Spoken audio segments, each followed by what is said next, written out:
Efésios capítulo 4, vamos ler apenas os 6 primeiros versos.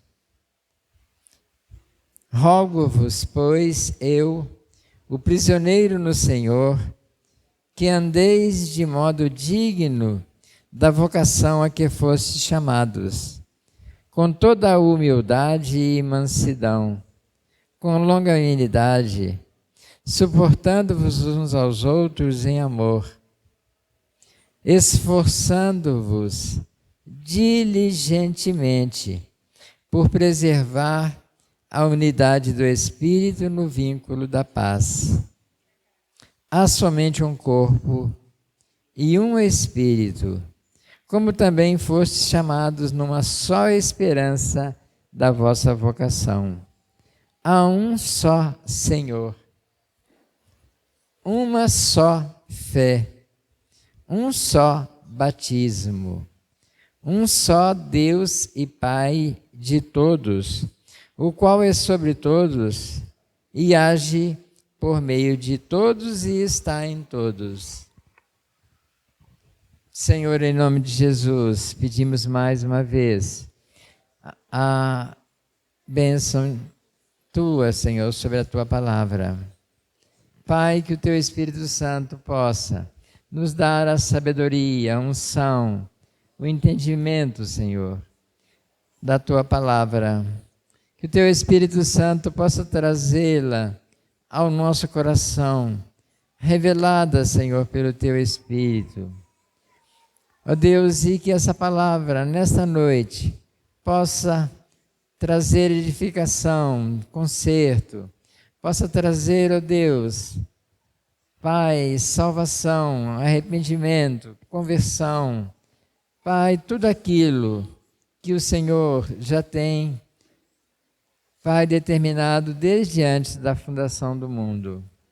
É a nossa oração em nome de Jesus. Amém. Amém. Vamos assentar. Meus amados irmãos, nós estamos estudando a carta de Paulo aos Efésios. E esta carta ela é dividida em 2 partes.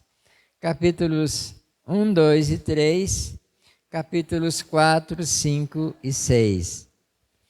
Os 3 primeiros capítulos, eles falam sobre o chamado do cristão, sobre o nosso chamado e também sobre os nossos privilégios. E a segunda parte, ela fala sobre a nossa conduta, a nossa maneira de viver como cristãos e a nossa responsabilidade diante da igreja e diante de Deus como cristãos. E desde o capítulo 1, nós temos atentado para entender, compreender, aprender e apreender, esta carta. Porque essa carta ela é uma das cartas mais bonitas do apóstolo Paulo e é chamada de Evangelho de Deus nas regiões celestiais. E ela nos mostra que Deus, Ele nos chamou para o louvor da sua glória, para vivermos e glorificarmos a Deus através da nossa vida. E também ela nos fala de uma nova posição que nós assumimos depois que aceitamos a Cristo. Ele nos coloca nos lugares celestiais, onde nós somos abençoados com toda sorte de bênção espiritual nas regiões celestiais em Cristo Jesus. Você pode ver esse texto no capítulo 1, verso 4. Capítulo 3, ele começa bem Bendito Deus e Pai de nosso Senhor Jesus Cristo, que nos tem abençoado com toda sorte de bênção espiritual nas regiões celestes. E no verso 4, ele fala que nós fomos escolhidos por Deus desde antes da fundação do mundo.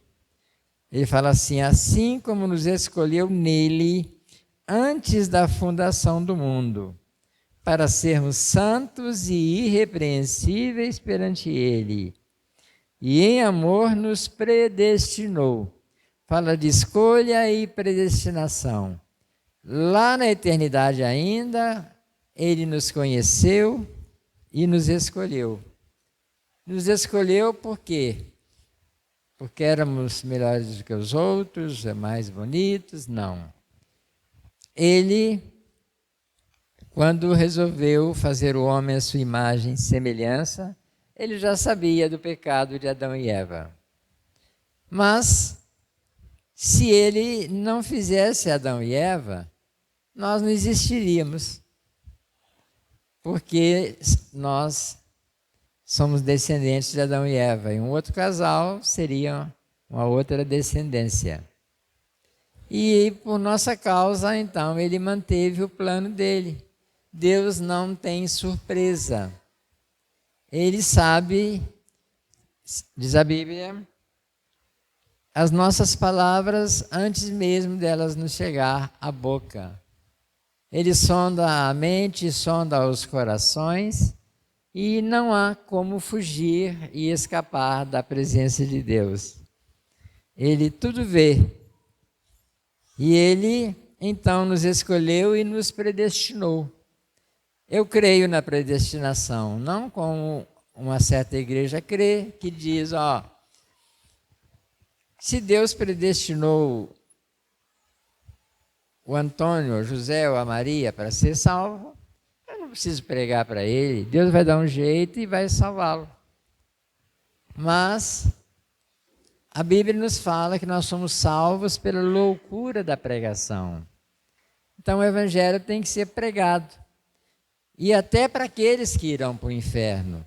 Eles ouvirão a palavra, porque no dia que comparecerem perante Deus, no juízo final, Deus vai mostrar para eles a chance que deu, os livramentos que deu para ele, as palavras que ele ouviu, a chance que teve de ser salvo e não quis.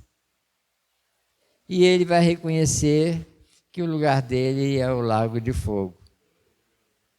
Então, Deus nos escolheu porque ele sabia que nós aceitaríamos a Jesus, nós o amaríamos e o serviríamos. Então, desta maneira que eu creio na predestinação. Mas como eu não sei quem é que vai ser salvo e quem vai para o inferno, eu tenho que pregar para todos. A palavra de Deus tem que ser pregada a todos. Agora, nem todos serão salvos. E aquele que não for salvo, não será salvo porque não entendeu, porque não teve oportunidade, porque foi por causa do pastor, foi por causa do irmão, foi por causa da igreja, foi por causa da distância da igreja, da mulher, do pai, do filho, do vizinho. Não. A Bíblia diz que a responsabilidade é pessoal. Cada um de nós dará contas de si mesmo a Deus. E nós seremos julgados, cada um segundo as nossas obras. E então, esse é o nosso Deus, o Deus justo. E nós vimos nessa primeira parte, do chamado, da nossa escolha, chamados para ser, verso 12 do capítulo 1, a fim de sermos para louvor da sua glória, nós, os que de antemão esperamos em Cristo. Então ele fala do nosso chamado, ele fala do nosso privilégio, ele nos deu uma nova posição agora em Cristo Jesus, onde somos abençoados com toda sorte de bênção. Depois, ele fala do propósito dele, para que nós saibamos qual é a esperança do nosso chamamento, por que fomos salvos, qual é o nosso papel no corpo de Cristo, qual é a nossa responsabilidade. Fala da riqueza, da glória, da herança que ele tem para nós, nos santos, e também a suprema grandeza do poder de Deus para nós, os que cremos. Muitas vezes nós não sabemos o poder que nós temos à nossa disposição. E o cristão precisa saber que temos o poder de Deus à nossa disposição. Todos nós que temos o Espírito Santo, que cremos nele. Quando estudamos o livro de Romanos, nós vemos lá no capítulo 1, a partir do verso 16, 17, Paulo dizendo: não me envergonho do Evangelho de Deus, que é de Cristo, né? Que é o poder de Deus para a salvação de todo aquele que crê, do judeu primeiro e também do grego, do judeu e também do grego. Porque a justiça de Deus se revela no Evangelho, como está escrito: o justo viverá pela fé, ou da sua fé. E essa fé, no capítulo 2, ele fala que é um dom de Deus. Deus é Ele que, pela sua misericórdia, nos revela Cristo e nos dá a fé. E a salvação, no capítulo 2, ele fala que é pela graça. Ninguém é salvo pela oferta que deu, pelo dízimo que entregou, pela frequência na igreja, pelas obras, por ter gastado a sua vida na obra de Deus. E muitas vezes as pessoas gastam a vida e fazem tudo menos a obra de Deus, né? Mas sempre salvação é pela fé. E quem tem fé tem obras para mostrar. Depois você pode ler em Tiago. Tiago seria como que o Provérbios do Novo Testamento. E Tiago diz, né, que mostra-me a sua fé pelas suas obras, que pelas minhas obras eu te mostro a minha fé. Porque as nossas obras revelam a nossa fé. E quem tem fé realiza obras para Deus, né? Também nós vimos a graça de Deus que pegou dois povos inimigos, o judeu e o gentio, e fez deles um só povo, a igreja de Deus. Porque nós, os gentios, estávamos, como está escrito na palavra de Deus, no capítulo 2, verso 12. Naquele tempo estáveis sem Cristo, separados da comunidade de Israel, estranhos à aliança da promessa, não tendo esperança e sem Deus no mundo. Mas agora em Cristo Jesus, vós que estáveis longe, fostes aproximados pelo sangue de Cristo, porque Ele é a nossa paz. E essa paz de Cristo não significa ausência de luta e de tribulação, mas é mesmo na tribulação,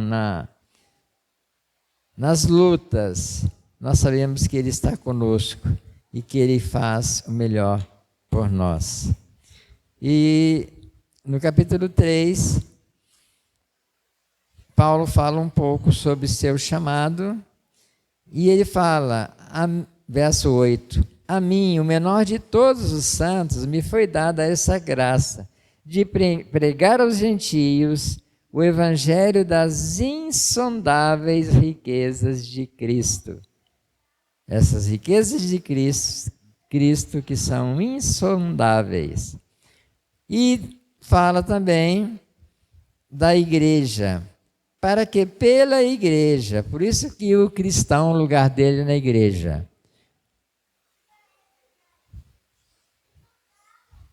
E ninguém consegue ser cristão sem frequentar uma igreja. Para que pela igreja a multiforme, as muitas formas da sabedoria de Deus se torne conhecida. E Paulo termina o capítulo 3, a parte 3, que nós vimos no último domingo em que estudamos Efésios, ele orando para que os cristãos de Éfeso conhecessem a Cristo, que no verso 20 ele descreve assim: ora, aquele que é poderoso para fazer infinitamente mais do que tudo quanto pedimos ou pensamos, conforme o seu poder que opera em nós. A ele seja a glória na igreja. A glória na sua casa? Também. Quando você é cristão, frequenta a igreja, né? E é uma bênção em casa. Mas essa glória de Deus, ela é manifestada na igreja, e cada um que está na igreja sai abençoado e sai também levando um pouco desta glória de Deus. Ora, aquele que é poderoso para fazer infinitamente mais do que tudo quanto pedimos ou pensamos, conforme o seu poder que opera em nós. A ele seja a glória na igreja e em Cristo Jesus, por todas as gerações, para todos sempre. Então, vamos agora começar o capítulo 4. Paulo, ele começa fazendo um pedido. E é a mesma palavra que ele usa lá em Romanos 12. Rogo-vos, pois, eu, o prisioneiro no Senhor. E aí tem um duplo sentido. Paulo, o prisioneiro, ele escreveu essa carta da prisão. Ele estava preso quando escreveu essa carta. Preso por causa do seu amor a Cristo e pela pregação da palavra. Mas eu creio que ele estava preso a Cristo desde o dia que ele teve um encontro com Cristo ali na estrada de Damasco. Porque o cristão que conhece a Cristo, ele não deixa. Quem realmente tem um encontro com Cristo, tem a sua vida transformada, ele não deixa mais. Por quê? Porque não há nada melhor, nada que nos preencha, nos complete, que nos abençoe, né? E ele é a nossa vida, como a Bíblia diz. Então, nós que conhecemos a Cristo, ficamos presos a Ele. Mas pelo amor, nós estávamos antes de conhecer a Cristo como prisioneiros de Satanás. Éramos prisioneiros de Satanás. Ele nos prendia com cadeias, aparentemente as pessoas achavam que viviam, que tinham o que gostavam, mas Satanás, ele estava apenas usando as pessoas. E ele não dá nada a ninguém, ele só tira. Ele tira o seu nome, sua moral, tira os seus bens, tira o seu convívio familiar, tira a oportunidade de crescer, de estudar, tira a oportunidade de ver os filhos crescerem, né? Perde a família, perde o emprego, perde a saúde, perde a vida e perde a salvação, a vida eterna. Mas, então, Paulo, ele estava preso a Cristo pelo amor e pela graça que recebeu de Cristo.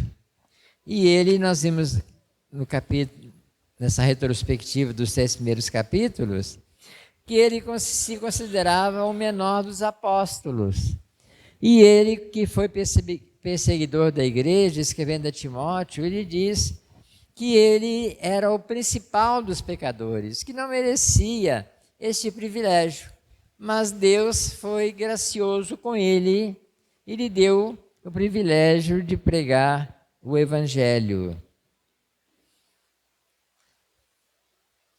E um certo homem de Deus, ele chamou o seu filho e disse para ele: não troque o privilégio de ser ministro do Senhor, pregar o Evangelho, pelo de rei da Inglaterra. Naquela época, a Inglaterra era a maior nação do mundo, o maior império também. A Inglaterra tinha terras, colônias, na América do Norte, América Central, América do Sul, na Ásia, na África, na Europa, na Oceania, e diziam que o sol nunca se punha sobre o império da rainha. E todo o ouro do mundo ia para a Inglaterra. Então, o rei da Inglaterra, ele aparentemente era o primeiro homem, era mais famoso do mundo, mais poderoso. Mas ele disse: não troque esse privilégio de ser um pregador do Evangelho pelo de rei da Inglaterra. E Paulo, ele reconhece muito bem o privilégio que a pessoa tem de ser o ministro de Cristo. E ele fala então, ele pede, rogo-vos, pois, eu, prisioneiro no Senhor, que andeis de modo digno da vocação que fostes chamados. Que andeis. Andar aí não é sair do seu lugar, ir até a porta ou ir lá para cima, não é caminhar, mas viver. Então Paulo está dizendo: rogo-vos, eu, prisioneiro no Senhor, que você não viva mais, do modo que vivia antigamente. Não, rogo-vos, eu, prisioneiro do Senhor, que andeis de modo digno da vocação a que fostes chamados. Ele nos mostrou do capítulo 1 até o capítulo 3, o nosso chamado, a grandeza desse chamado, a nossa vocação. Agora está mostrando também para a gente, do capítulo 4 em diante, a nossa, lá no capítulo 1 a 3, ele fala do chamado e dos privilégios. E aqui ele fala da nossa conduta, do nosso proceder, do nosso modo de viver, a maneira de falar, agir e reagir, e onde ir, com quem andar, o que você vai fazer da sua vida, tudo isso se encaixa dentro dessa palavra andeis, que ele diz que andeis de modo digno, que você viva de modo digno da vocação a que você foi chamado. Então nós fomos colocados numa posição mais elevada, nos lugares celestiais em Cristo Jesus.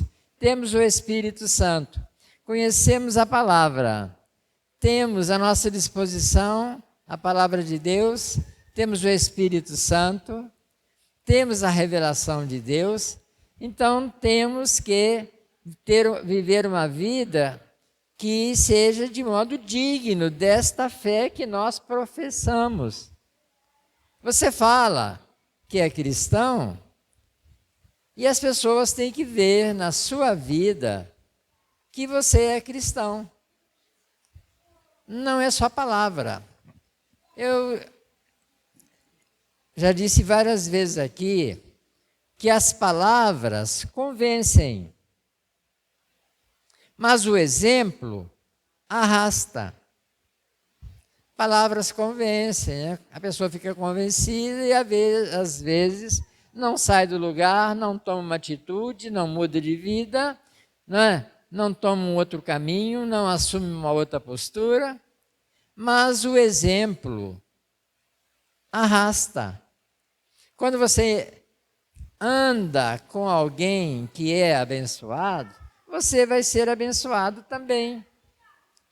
Quando você anda com quem não quer a bênção de Deus, você vai ser semelhante a ele. Sempre que eu falo disso, eu lembro de um filme que eu assisti, quando eu tinha mais tempo. É um sujeito sonhador, empreendedor, e ele olhou ali em Detroit, Estados Unidos, e viu aqueles carros que a Ford fazia, que outras empresas faziam, e ele viu que aqueles carros, além de ser lentos, eram pesados e não eram confortáveis e também não eram carros seguros. E ele resolveu fazer um carro bonito, confortável, seguro e mais econômico.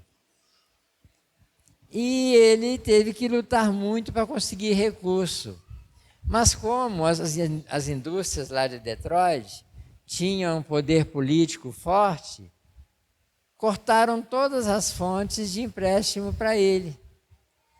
E ele, contando o seu sonho, os seus projetos, ele conseguiu atrair um rapaz, um senhor, que era um contador, era um sujeito, que podia ajudá-lo muito. Mas um dia esse rapaz chega para ele e fala: olha, eu não vou andar mais com você. Eu vou tomar uma nova direção na vida. Ele perguntou por quê. Ele disse: olha, porque minha mãe sempre dizia, se você anda com alguém que sonha, você começa a sonhar os sonhos dele. Então ele estava sendo contaminado por aquele entusiasmo e aquela vontade do outro. O outro estava exercendo influência nele e ele estava vendo que ia sofrer muito, como o outro sofreu, mas no final o juiz dá um prazo para ele apresentar pelo menos um carro, porque ele teve que fazer uma pré-venda e ele tinha que apresentar X carros, senão ele seria condenado. E ele conseguiu fabricar aqueles carros, e quando estava lá o julgamento, os carros demorando a chegar, e teve muitos empecilhos, o pessoal sabotando para que os carros não fossem, mas de repente os carros chegam. E todo mundo desce, sai do tribunal, vê aqueles carros, ficam encantados, E aí ele não consegue produzir daqueles carros, Só quem comprou ficou, mas pelo menos o sonho dele se cumpriu. Então, nós precisamos andar de modo digno da vocação que nós fomos chamados. Fomos chamados para um modo de vida mais excelente. Eu gosto muito de 1 Coríntios, capítulo 13, quando Paulo diz assim: passo ainda a vos mostrar um caminho sobremodo excelente. E esse caminho é o amor, O amor de Deus que, segundo Romanos 5, é derramado em nossos corações pelo Espírito Santo. Então, Paulo, Primeiro, ele faz esse chamado, esse apelo, para que nós que dizemos, né, que somos cristãos, nós devemos viver de modo digno deste nome de cristão, deste evangelho que nós falamos que vivemos, e também somos responsáveis diante da igreja pelo nosso testemunho. Porque quando fazemos alguma coisa, é lá da igreja Peniel, não é? Então nós somos responsáveis, sim. A gente ouve muito cristão dizer: a vida é minha. Ela é sua desde que você não a entregou a Jesus. Aliás, ela nem é sua. Porque se você entregou a Jesus, ela é de Jesus. Se você não a entregou a Jesus, o adversário das nossas almas está apoderando dela. Então essa palavra, expressão "a vida é minha", não existe. Porque ou é de Jesus, ou é do nosso adversário. É melhor ser de Jesus. E se a vida é de Jesus, você tem que viver como ele viveu. Por que nós somos chamados cristãos? Porque os apóstolos foram chamados cristãos pela primeira vez, parece que lá em Antioquia. Porque as pessoas olhavam para eles e a vida deles eram semelhantes à de Cristo. Cristãos significa um Cristo menor. E aqui mesmo em Efésios, nós vamos ver no capítulo 4, que o propósito de Deus para nós, na igreja, é que cresçamos até a estatura do varão perfeito, que é Cristo. Podemos ter uma vida igual a de Jesus? Podemos. Ele era homem como nós. E ele decidiu não pecar. E não pecou. Pecado é uma decisão, é uma escolha consciente. É uma escolha consciente. Isso é o que dói mais no pecado. Porque ninguém peca enganado ou sem saber. Porque senão Deus seria injusto ao colocar na sua conta o seu pecado. Então, quando ele diz: andeis de modo digno da vocação a que fostes chamados, e ele usa aqui outros verbos, como no verso capítulo 3, esforçando-vos.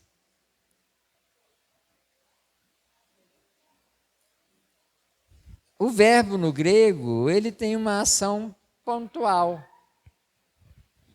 Ou ele está no auristo. Palavra difícil, né? Auristo, acho que é a primeira vez que vocês ouvem falar isso.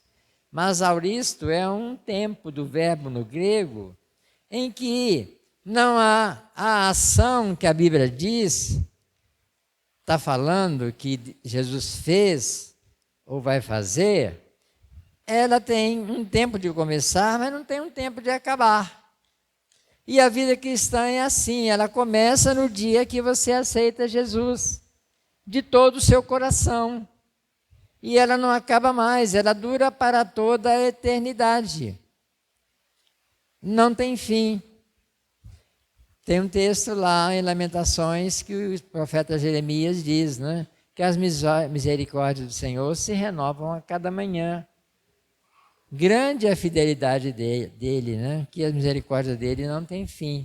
E assim, no grego, a ação, normalmente, de Cristo e de Deus para conosco, e a que ele exige de nós, é uma ação contínua. A igreja não é um organismo, não é uma organização, não é A igreja é um organismo vivo. Como organismo vivo, cuja cabeça é Cristo, a igreja é dinâmica e ela tem que estar sempre caminhando. Tem uma música que fala, né? Sempre caminhando, sempre caminhando. E a cada dia que passa, nós devemos estar mais perto do Senhor Jesus e mais aperfeiçoados. E no verso 2 ele fala, quando ele fala do modo digno da vocação que nós somos chamados, no verso 2 ele fala com toda humildade, mansidão e longanimidade. 3 palavras difíceis, né? Ser humilde. Humildade. O que é humildade?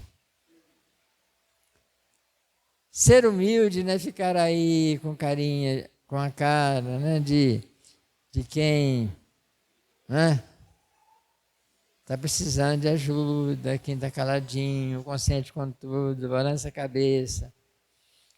A humildade é você reconhecer que você não é nada, mas que Cristo é tudo na sua vida. E que tudo que você é, você tem e você faz é Cristo atuando na sua vida. E a humildade é você saber que, mesmo que tenha muito dinheiro, muito conhecimento, você tem pela graça de Deus.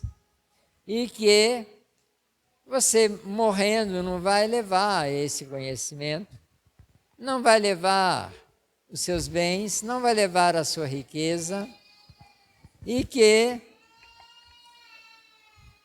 às vezes, esse dinheiro, os bens que você tem, nem são tão importantes na hora de uma enfermidade.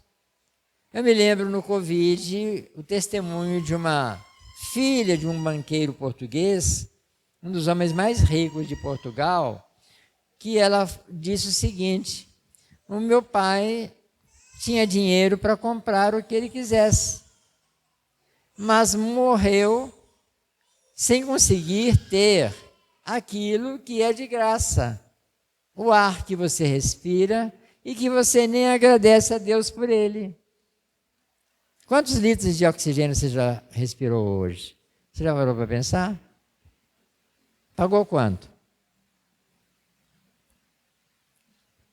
Então, meus amados irmãos, humildade é você saber que, mesmo você estando em evidência, você, diante de Deus, não é nada.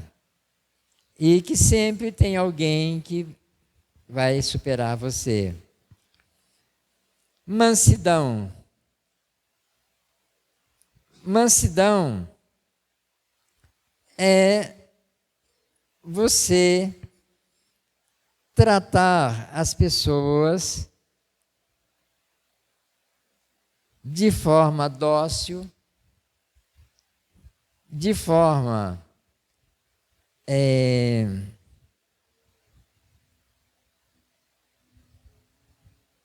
educada e também, biblicamente, é você entregar o direito de vingança a Cristo. Ele fala lá em Romanos capítulo 12, né? A mim pertence a vingança, eu retribuirei. Então, quando você se esvazia de si mesmo e tudo aquilo que te acontece, você, ao invés de procurar revidar, você passa e deixa nas mãos do Senhor. Mas o nosso egoísmo, o nosso ego, a nossa vontade de estar sempre em evidência, é que nos tira a humildade, a mansidão e a longanimidade. A longanimidade é esta bondade, né? Esta mansidão, é esta humildade colocada em prática. Seria você colocar estas qualidades, né, que estão em Cristo e que você deve se apropriar dela através do Evangelho em prática. E termina o verso 2 dizendo: suportando-vos uns aos outros em amor. Agora, tem muita gente difícil, né? Muita gente complicada. E que você tem que aprender, conviver e viver junto dela. E um dos milagres da igreja é a unidade no meio da diversidade. Porque na igreja, ou na recuperação mesmo, você pensa que pegar 20, 30, nós já tivemos aqui quase 60 pessoas na recuperação, né? 50 pessoas debaixo do mesmo teto. Pessoas que vieram, não é? Que faziam toda sorte de coisas más. E eles conviverem em paz. Conviverem, não é? Não digo que numa perfeita unidade e harmonia, porque sempre há atrito. Porque onde existem pessoas, existe sempre atrito. Mas eu já falei aqui daquelas pedrinhas do fundo do rio ou da beira da praia, que a onda vem e fica levando e trazendo as pedras, então elas vão quebrando a quina e vão ficando redondinha.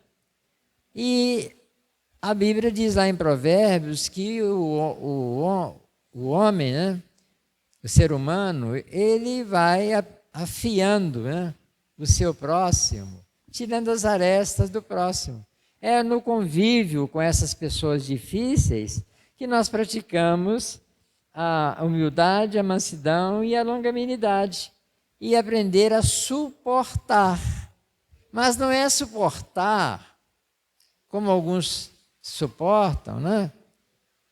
Com vontade de pegar o pescoço da pessoa e torcer, não. Suportar em amor. E Cristo demonstrou esse amor no seu ministério. Ele escolheu Judas, sabendo que Judas iria vendê-lo, iria traí-lo com um beijo. Ele sofreu agressões, né? Ele apanhou, ele foi cuspido e carregou uma cruz pesada. Foi pregado naquela cruz em nosso lugar. Mas ele diz: Pai, perdoa-lhes. E tem um texto que eu acho maravilhoso lá em Zacarias, que ele fala assim: eles te perguntarão, né? Que feridas são essas nas suas mãos? E ele vai dizer: são feridas que fizeram na casa dos meus amigos. E ele chama os pecadores de amigo. Tem umas bodas do Cordeiro lá em Mateus capítulo 22, eu acho, que quando o Senhor entra, tem um sem vestes nupciais. E ele chega para ele e fala: amigo, como você está assim até agora? Ele chama aquele sujeito que está sem as vestes nupciais de amigo. E ele manda retirá-lo e jogá-lo fora, onde haveria choro e ranger de dentes. Então, Cristo tratava o pecador com dignidade. E nós não aprendemos ainda a tratar o nosso próximo com dignidade. Tratamos com falta de respeito, com falta de educação, né? E nós precisamos aprender mais a viver de modo digno da vocação para a qual nós somos chamados. E o verso 3 diz assim: esforçando-vos. Quem é que tem que se esforçar? É Jesus? Nós, esforçando-vos diligentemente. O que é diligentemente? Com toda a sua atenção, força, né? Intensidade e cuidado para preservar a unidade do Espírito no vínculo da paz. No King James está escrito lá, numa certa versão do King James, né? No Shalom, que é a paz em hebraico. Então nós temos que, apesar de convivermos ainda, né, com pessoas que Cristo ainda tem muito o que trabalhar na vida dela. Por quê? Porque quando uma pessoa se ira fácil, quando uma pessoa fica na carne fácil e ela manifesta toda a sua grosseria, manifesta toda a sua agressividade, ela está mostrando o quanto falta ainda a Cristo trabalhar na vida dela, para que essa pessoa, ela consiga ser humilde, mansa e longânima. E nós temos que nos esforçar diligentemente para preservar a unidade do Espírito no vínculo da paz. Conviver, aprender a conviver com os contrários. Tem uma frase muito interessante que é atribuída a Lutero, mas, segundo alguns estudiosos, Lutero nunca disse, Lutero não, Voltaire, que atribuída a Voltaire, e alguns estudiosos dizem que ele nunca disse isso. Mas essa frase diz assim: não concordo com uma só palavra do que dizes, mas defenderei até a morte o vosso direito de dizê-las. Então, aquele que ainda não foi trabalhado por Cristo, ele vai abrir a boca e vai falar tudo que ele tem lá dentro. Ressentimento, mágoa,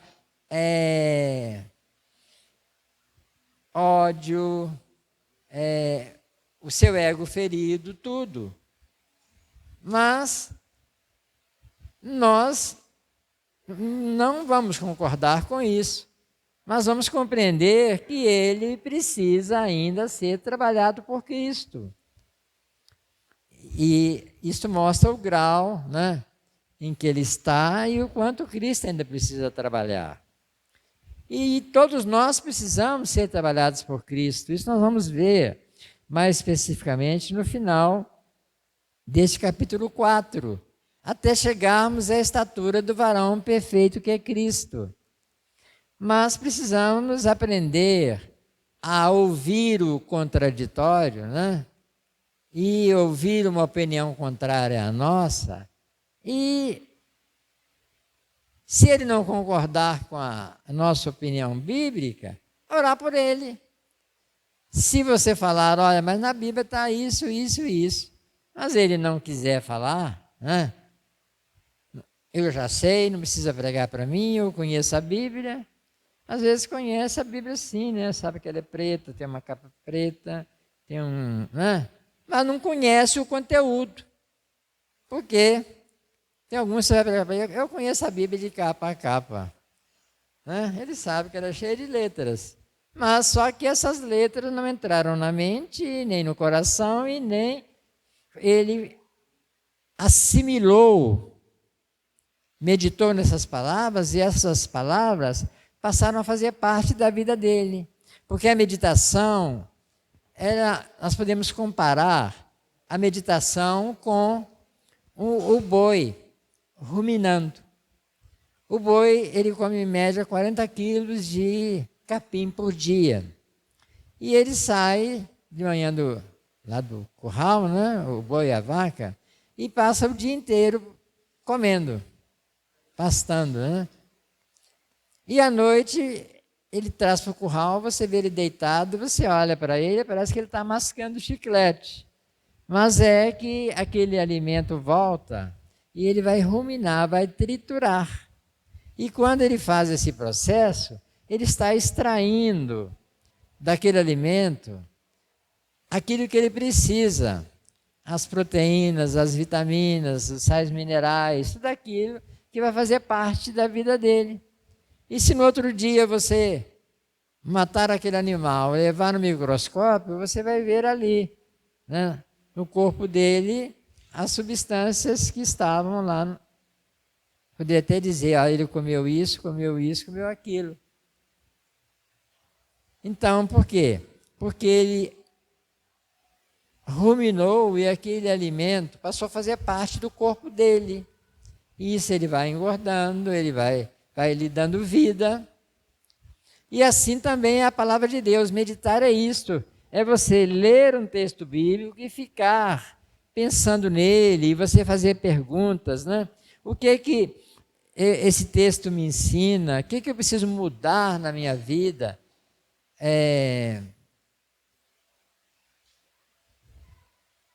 Diante dessas palavras, o que eu preciso tirar da minha vida? O que eu preciso fazer? É isso que é meditar na palavra de Deus.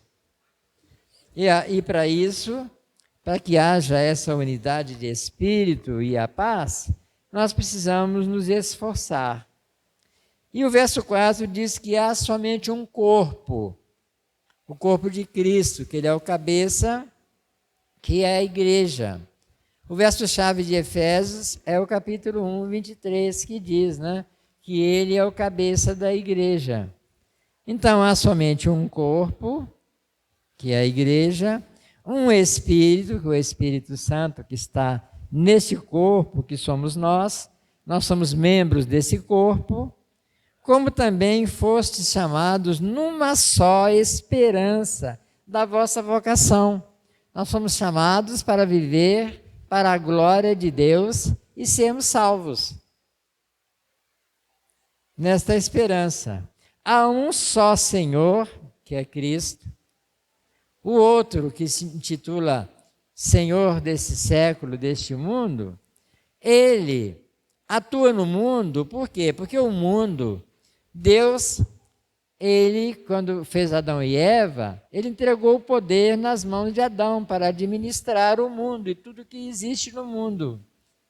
E com o pecado, Adão e Eva assinou uma procuração para Satanás para que dominasse o mundo. Por isso, lá em 1 João, a Bíblia diz que o mundo jaz no maligno. E a palavra jaz, em grego, significa que o mundo está no colo de Satanás. Como você vê uma mãe, né, balançando seu filho no colo, assim o diabo tem o mundo nas suas mãos. Mas então Deus perdeu o controle? Não. Porque o diabo só faz e só vai até onde Deus permite. Você pode dar ocasião ao diabo, deixar que ele use a sua vida, e Deus deixa e fala com o diabo, você pode ir até tal ponto, daí para frente não. Mas Deus também pode dizer ao diabo, olha, está nas suas mãos, faz o que você quiser. E normalmente ele leva para onde ele quer levar todos, né? Então há um só Senhor, uma só fé em Cristo, e essa fé é dom de Deus, e essa fé, ela tem que ser exercitada pelo jejum, pela oração, né? Você vai exercitar a sua fé, porque quando você ora, a sua oração alcança o trono de Deus. E se você orar com fé, Deus vai operar. Mas a sua oração tem que estar em sintonia com o que Deus promete na Bíblia. Você vai orar, oh Deus, eu quero que aquela pessoa morra. Essa oração Deus não vai ouvir, porque Deus, ele é o Senhor da vida. e ele só vai mandar cantar a senha dela na hora que ele quiser. Então, mas tudo que está na Bíblia, que Deus quer te dar, que é promessa de Deus, se você orar a Deus, Ele vai te dar. E essa fé é exercitada assim, em oração. Por isso que eu disse que a vida cristã é dinâmica. Há uma só fé, um só batismo. Ele está falando aqui do batismo neste corpo. Fomos batizados em Cristo, quando nós aceitamos a Cristo. E quando nós somos batizados nas águas, é apenas um símbolo daquilo que já aconteceu lá dentro. Morremos e agora nascemos para uma vida nova com Cristo. E há, verso 6, e um só Deus e Pai de todos, o qual é sobre todos, age por meio de todos e está em todos. E na igreja, eu já disse, não tem ninguém mais importante do que todos. Nós vamos passar agora a ceia do Senhor. Eu espero que depois você releia esse texto, né? Que Deus continue falando ao seu coração e que você exercite esta humildade, a mansidão, a longanimidade,